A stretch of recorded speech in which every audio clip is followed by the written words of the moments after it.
Ancient Persian stories begin with this line, and while in English, the phrase loses its mystical meaning a little bit, in Farsi, the words transport listeners to a different time and different place. I can still distinctly remember the stories that my father would tell me that would begin with this phrase, and each time he began, I would just be taken to this place of mystery or adventure, terrifying feats, whatever it was. So I'd like to think that just as these Persian stories begin with this line, the stories of my life also begin with this once upon a time. Like that one time I was born, September 30th, 9:30 at 9:30 at night, which oddly enough made for the perfect time for my bedtime to be sort of reprimanded and put in place, circa like 2004. Or the day I moved to Annapolis. And I can remember driving on the streets and seeing the faces of these kids that were running around like I had never seen before.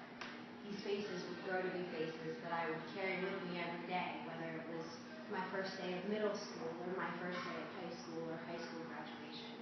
These faces helped shape who I am as a person today.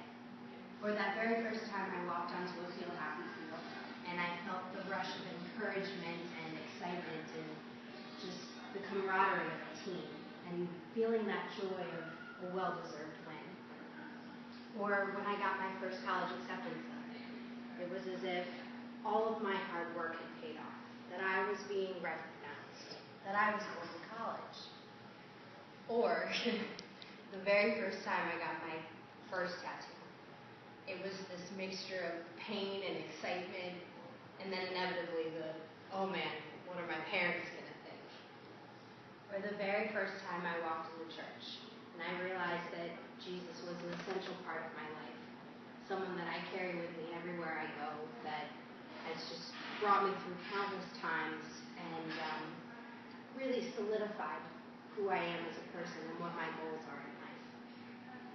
Or the experiences that I've had traveling across the world and getting to see part of my heritage, part of my culture that shaped me, and seeing these sights and smelling the smells that I could have never imagined.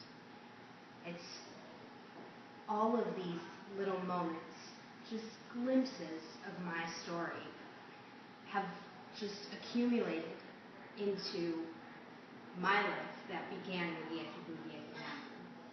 And just as my father's stories used to begin with this line, I'd like to think that my story also begins with